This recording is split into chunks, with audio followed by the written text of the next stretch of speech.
The church fell silent the moment the truth spread through the crowd. The groom was gone, not late, not stuck in traffic, gone. The guests whispered. The musicians stopped playing. The flowers decorating the aisle suddenly seemed meaningless.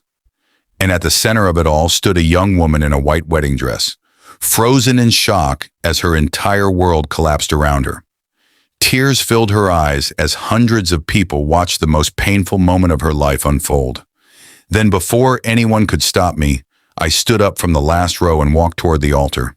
My heart pounded so loudly I could barely hear the whisper surrounding me. And then I said the words nobody expected. I'll marry her.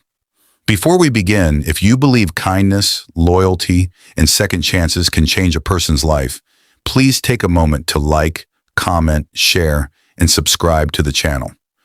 Your support helps these stories reach more hearts around the world. The story began long before that wedding day. My name is Daniel Carter, and for most of my life I felt invisible.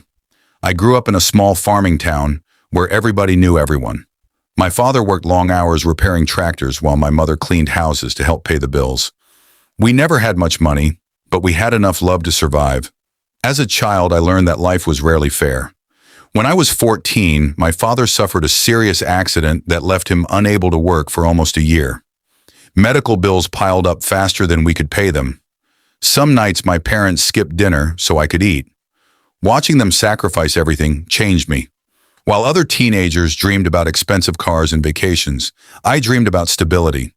I dreamed about creating a life where the people I loved never had to worry about survival. Years passed. I worked every job I could find.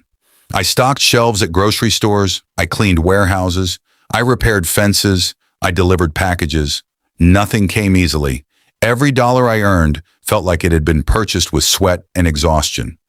Yet despite all the hardships, there was one bright spot in my life. Her name was Emily. I first met her when we were 16. She was sitting beneath a large oak tree behind the school library, reading a worn novel while sunlight filtered through the leaves above her. Even then, she seemed different from everyone else. She was kind without trying to be, beautiful without realizing it, strong without needing attention. Most people noticed her smile first. I noticed her heart. Over the years, we became friends, close friends, the kind who could sit together for hours without speaking and still understand each other perfectly. Unfortunately, life does not always reward good intentions. While I secretly loved Emily, I never told her. I convinced myself she deserved someone better, someone successful, someone confident, someone richer. So I remained silent. Then one day she met Richard. Richard was everything I was not. Handsome, wealthy, charismatic. His family owned several businesses throughout the county. Wherever he went, people paid attention. At first, I tried to be happy for her. I really did. But every time I saw them together, a small piece of my heart broke. Still, Emily looked happy, and that was enough. Or at least I told myself it was. Years passed.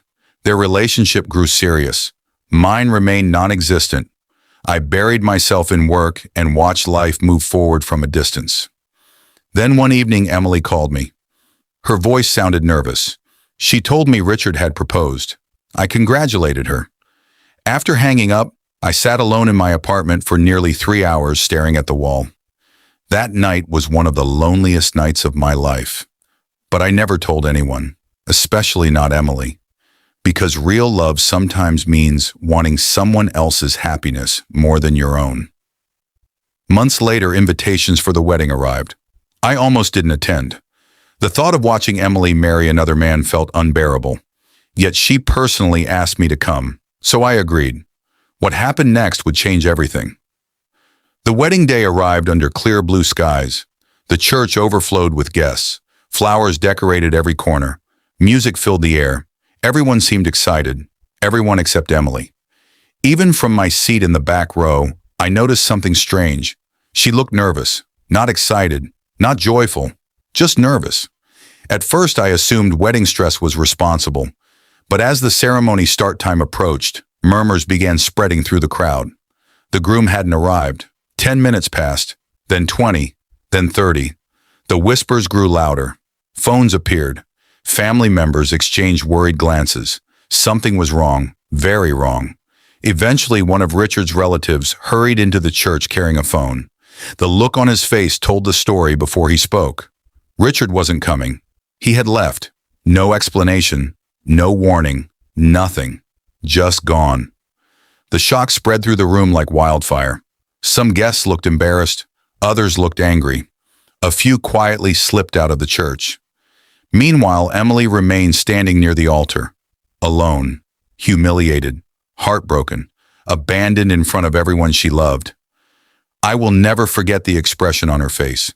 It wasn't simply sadness, it was devastation. The kind that changes a person forever. And in that moment, something inside me refused to stay silent any longer. I stood, walked forward, and changed the course of both our lives.